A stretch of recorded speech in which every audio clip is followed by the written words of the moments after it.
Kom ons spring dadelik in. Hoe lei ons as ouers ons kinders regtig prakties in die Christelike geloof? Sportaanhangers dompel kinders van geboorte af in daardie kultuur in. Maar doen ons as ouers dieselfde met hul geloof? Die groot opdrag hier is dat verbondskinders aktief gelei moet word om te word wat hulle reeds is. Soos Deuteronomium 6 wys, is geestelike leiding nie net 'n sondagskoolklas nie, dis 'n aaneenlopende daaglikse leefstyl. Ons hoofdoelwit: weef God se werklikheid heel natuurlik en prakties binne in jou kind se daaglikse lewe in.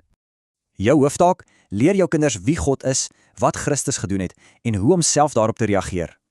Moenie net self praat nie, vra jou kind direk, hoe reageer jy persoonlik op dit wat God doen? Wat is die praktiese stappe? Gebruik tasbare dinge, soos doopfoto's of 'n kers, om hul geloof daagliks te anker. Die doop is daardie sigbare stempel. Dis 'n tasbare herinnering dat hulle klaar deel van God se verbond is. In donker tye het selfs Martin Luther die woorde "ek is gedoop" as 'n anker in sy lesenaar uitgekrap. Maar hoorie, al hierdie lesse is nutteloos sonder goeie rolmodelle. Ons dade spreek altyd harder as ons woorde. As ouer moet jy jou verhouding met God sigbaar uitleef, so kan jou kinders daardie lewende voorbeeld entoesiasties volg.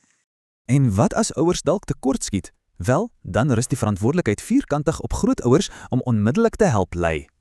So, om jy af te sluit, hoe doelbewus en prakties is jy regtig met jou verantwoordelikheid as geestelike ouer?